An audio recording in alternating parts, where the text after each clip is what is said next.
आज जानते हैं बीते हुए साल 2024 के 5 बहुत ही इम्पैक्टफुल जजमेंट्स के बारे में। हमारा पहला case state of Punjab versus Devendra Singh. इस केस में सुप्रीम कोर्ट ने 6:1 मेजोरिटी से एक landmark judgment E V Chinnaiah versus state of Andhra Pradesh को ओवररूल किया और बोला कि सब क्लासिफिकेशन एससी कैटेगरी का हो सकता है। हमारे अगले दोनों केसेस में 9 जज बेंच बैठी थी और दोनों ही केसेस में सेम तरीके के सवाल का जवाब दिया गया।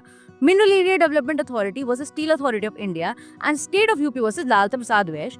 दोनों ही केसेस में सुप्रीम कोर्ट ने कहा कि जब यूनियन अपनी लॉ मेकिंग पावर को यूज करता है जो कि 7 शेड्यूल के लिस्ट 1 में दी है, तो वो किसी भी तरीके से स्टेट की लिस्ट 2 की पावर को हार्म नहीं कर सकता। अगला case just rights for children's alliance versus S Harish में बोला गया कि चाइल्ड पोर्नोग्राफी का मेयर पोजेशन भी क्राइम है और साथ ही साथ सेक्शन 79 ऑफ आईटी एक्ट को यूज करके कोई भी इंटरमीडिएट्स थर्ड पार्टी लाइबिलिटी से नहीं बच सकते। और चाइल्ड पोर्नोग्राफी के लिए एक ऑल्टरनेटिव टर्म दिया गया जो आप मुझे बताएंगे हमारे कमेंट सेक्शन में। हमारे fourth case association for democratic reforms versus union of India में सुप्रीम कोर्ट ने 2018 की इलेक्टोरल बॉन्ड स्कीम को क्वैश किया जो अलाउ करती थी इंडिविजुअल्स एंड कॉर्पोरेशंस को अनोनिमसली पॉलिटिकल पार्टीज को डोनेशन देने के लिए। लास्ट केस है Aligarh Muslim university versus Naresh Agarwal. इस केस में सुप्रीम कोर्ट ने 57-year-old precedented judgment Aziz Basha versus union of India को ओवररूल किया है और पैरामीटर्स दिए हैं ये जज करने के लिए कि कब कोई एजुकेशनल और रिलीजियस इंस्टीट्यूशन एक माइनॉरिटी इंस्टीट्यूट होगा अंडर आर्टिकल 30।